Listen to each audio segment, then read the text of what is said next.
third but not the final video for the day. Custom radioactive build.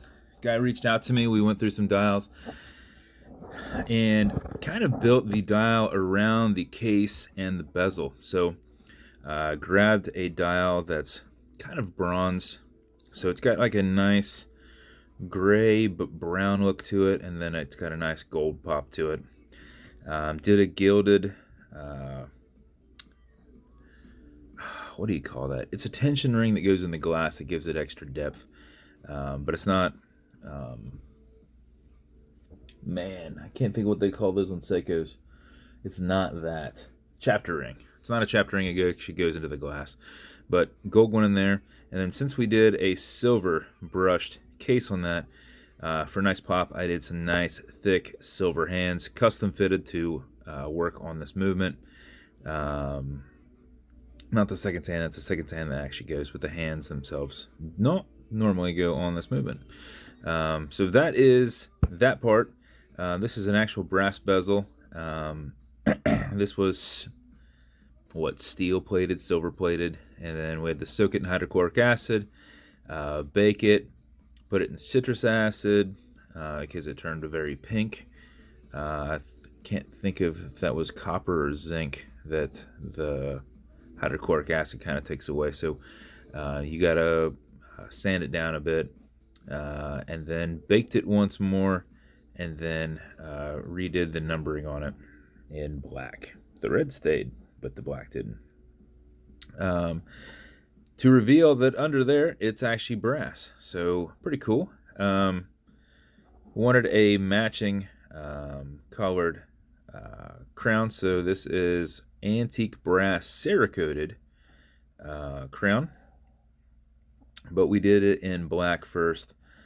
Baked it, then did it in antique brass. Then lasered off that top layer to expose the black to show a radioactive logo there. So this is one of my custom dials, pilot dials.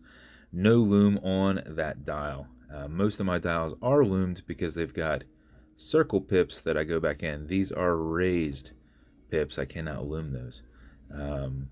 But they stand out nice. So I went and did big loom on the hands. I did some biggest hands I've got, longest hands I got. This goes all the way out to that glass. This one almost all the way out. But so there's that part. Did a very large window exhibition caseback. Stainless steel movement holder. Did a gilded rotor since we're kind of going with that gold brass kind of look to it. So gilded rotor in there.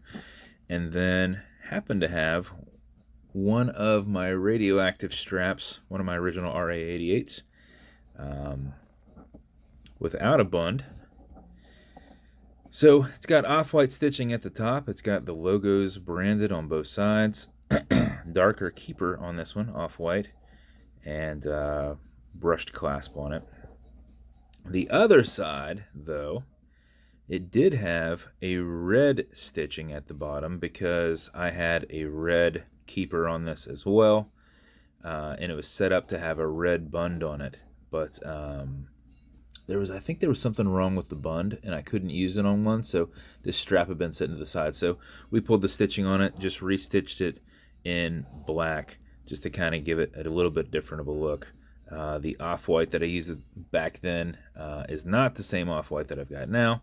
So I thought, well, we don't want to have to restitch everything, but a little different kick of color at the very back would be kind of cool. Plus, it's radioactive, so it's supposed to be not necessarily a hodgepodge, but it's supposed to kind of have, whatever you want to go with it kind of goes.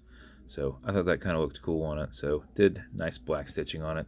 So that's your build, man. I thought it came out pretty awesome.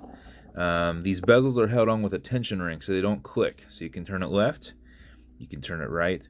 All I do is I add a little bit of like dental floss under there before I snap it on to give it a little bit more tension on it. But there's no clicking on them.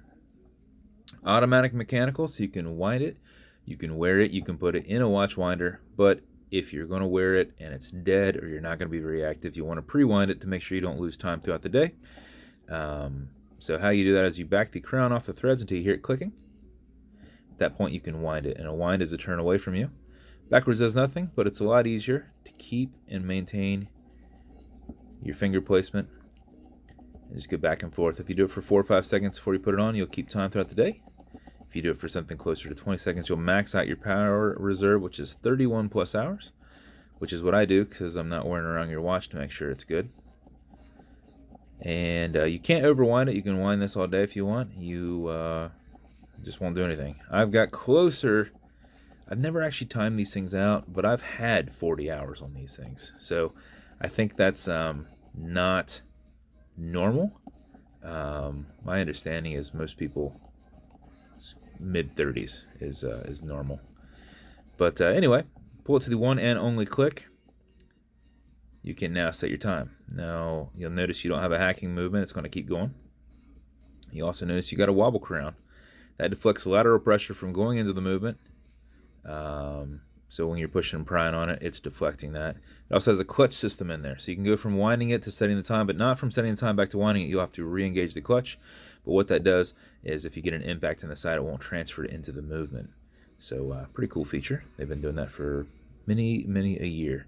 Okay, Google, what time is it? 2:57 p.m. 2:57 p.m. Also makes it nice and easy to push right back over and thread down. That's your build, man. Comes with these custom matching beads. Like I said, a little bit of a hodgepodge in there. We got some of your brass, got some of your browns, got some of your matte gold, nice marbled black in there. So a little bit of everything, and it flows with it. So also you'll have your nice matching box there. And then every build comes with watch cleaner. This is good on all glass and metal parts, so everything there in the center. You'll also have some leather conditioner. This will keep this strap perfect, nice and soft. If it ever feels like it's getting rough, apply it on both sides of the strap, especially what's all against your skin, because that's probably what's rough. Let it soak in and remove any excess, but use it sparingly. You might not have to use it very often at all, but when you do, use it sparingly. This should last you a very long time. And then you also have some Novus too. This is from Amazon, just repackaged. It's basically like Polywatch. This is an acrylic glass, and you can scratch it, but if you do, no worries. Put a tiny bit on it. Buff it out using your included microfiber.